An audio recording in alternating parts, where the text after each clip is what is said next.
चलिए शुरू करते हैं इस चैप्टर का fourth topic crystal field theory, जिसे हम CFT भी कहते हैं। इस थ्योरी में हम कवर करेंगे postulates of crystal field theory, octahedral splitting, examples of octahedral splitting, tetrahedral splitting, colour in coordination compounds, bonding in metal carbonyls and the applications of coordination compounds. So students, शुरू करते हैं इस topic का CV1 postulates of crystal field theory. सबसे पहले हम बात करते हैं d ऑर्बिटल्स की शेप्स की। ये शेप होती है DYZ ऑर्बिटल की। यहाँ पर जो ऑर्बिटल्स होते हैं वो y और z एक्सिस के बीच में होते हैं। ये शेप होती है DXZ ऑर्बिटल की। यहाँ पर जो ऑर्बिटल्स होते हैं वो x और z एक्सिस के बीच में होते हैं। और ये शेप होती है DXY ऑर्बिटल की। यहाँ पर जो ऑर्बिटल्स होते हैं वो x और y एक्सिस के बीच में होते हैं। तो इस प्रकार से हम कह सकते हैं कि तीनों ऑर्बिटल्स बिटवीन दी एक्सिस होते हैं। ये शेप होती है DX² - Y² ऑर्बिटल की। यहाँ पर जो ऑर्बिटल्स होते हैं वो x एक्सिस और y एक्सिस पर होते हैं। ये शेप होती है DZ² ऑर्बिटल की। यहाँ पर जो ऑर्बिटल्स होते हैं वो z एक्सिस पर होते हैं और z एक्सिस के अराउंड एक रिंग के रूप में होते हैं। DZ² ऑर्बिटल कॉम्बिनेशन होता है DY² - Z² और DZ² - X² ऑर्बिटल का। तो हम इन दोनों ऑर्बिटल्स को देखकर कह सकते हैं कि ये दोनों ही ऑर्बिटल्स एक्सिस पर होते हैं। चलिए अब देखते हैं postulates of crystal field theory. इस थ्योरी का पहला पोस्टुलेट इलेक्ट्रोस्टैटिक मॉडल पर आधारित था।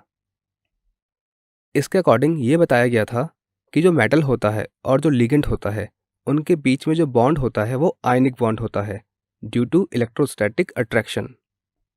सेकेंड पोस्टुलेट ये था कि लिगेंड्स दो प्रकार के हो सकते हैं। अगर लिगेंड एक चार्ज लिगेंड है तो उसको हम बोलते हैं point charge. On the other hand, अगर लिगेंड पर कोई भी चार्ज नहीं है तो ऐसे लिगेंड्स को हम बोलते हैं पॉइंट डाइपोल। तीसरा पोस्टुलेट ये था कि मेटल को यहाँ पे कंसिडर किया गया था एज अ टेस्ट चार्ज। जो फोर्थ पोस्टुलेट था उसमें यह कहा गया था कि मेटल और लिगेंड के बीच में दो तरह के फोर्स कार्य कर सकते हैं। यहाँ पर एक मेटल है और एक लिगेंड है और जो लिगेंड है वो मेटल की तरफ अप्रोच कर रहा है। तो यहाँ पर जो पहला फोर्स है वो हो सकता है electrostatic attraction due to positive and negative charge.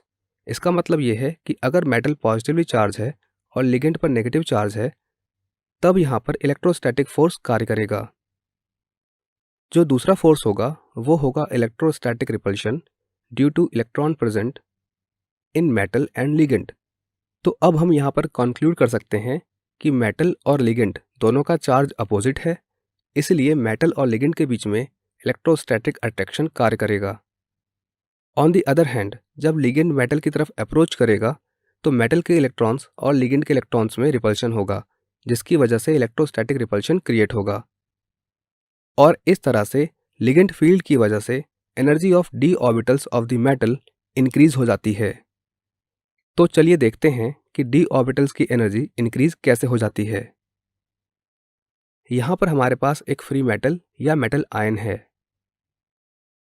और यहाँ पर जो मेटल या मेटल आयन के d ऑर्बिटल्स हैं उन सब की एनर्जी सेम है। तो हम कह सकते हैं कि दीज आर डीजनरेटेड ऑर्बिटल्स।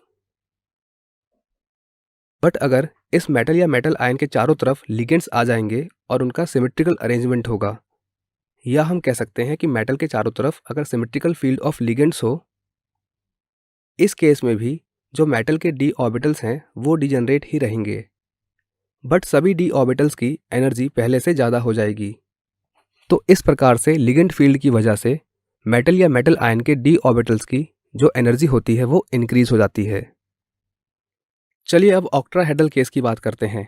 यहाँ पर एक मेटल आयन है जिसके चारों तरफ 6 लिगेंड्स लगे हुए हैं और ये ऑक्ट्राहेड्रल मैनर में है।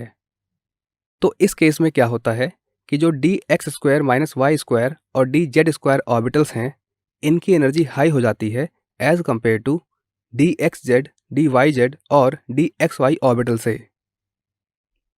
अगर हम टेट्राहेड्रल की बात करें तो यहाँ पर एक मेटल आयन है जिसके चारों तरफ 4 लिगेंड लगे हैं जो कि टेट्राहेड्रल मैनर में है। इस केस में DZX, DYZ और DXY ऑर्बिटल्स की एनर्जी हाई हो जाती है as compare to D X square minus Y square और डी जेड स्क्वायर ऑर्बिटल से, as compare to D X square minus Y square और डी जेड स्क्वायर।